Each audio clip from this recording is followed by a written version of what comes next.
A couple with disabilities, Brian and Glacia, rely on each other for a lot of their daily activities. Although they survived a deadly snowstorm together, its aftermath is proving to be even more difficult. We had no water at all for the last 2 days because of the city having water problems.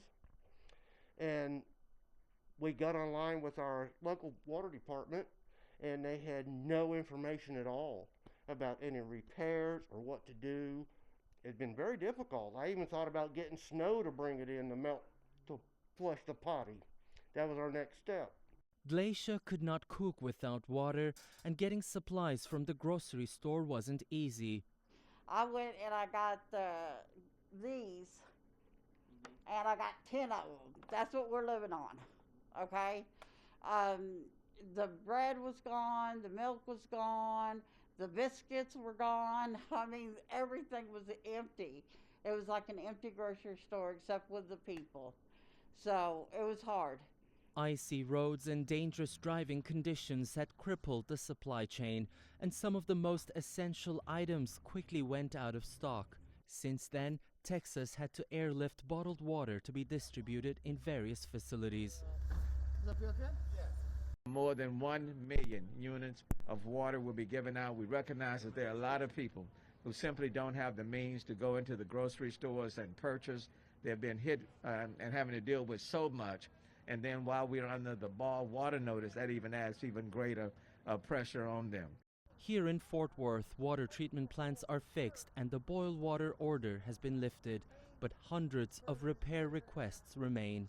The challenge now is all the main breaks, which are bleeding the water off of the system and bleeding pressure off of the system. We have crews working 24/7. We have contractors that we have brought in to assist with the main break repairs. Many cities across the state of Texas are now grappling with a major water crisis because their infrastructure wasn't equipped to deal with the record low temperatures we have seen over the last week.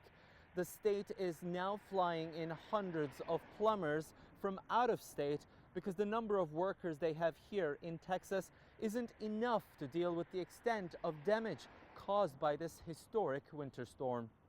Under these circumstances, life gets much harder for the vulnerable population. Oh, it's hard on us because we can't take a bath. We can't do simple things. We have to take medicine. It's hard to find water. You know, we can't do normal things like we usually do to survive. Thousands like them are still trying to survive the impact of one of the worst disasters their state has seen in decades. It is Tianshan, CGTN, Dallas, Texas.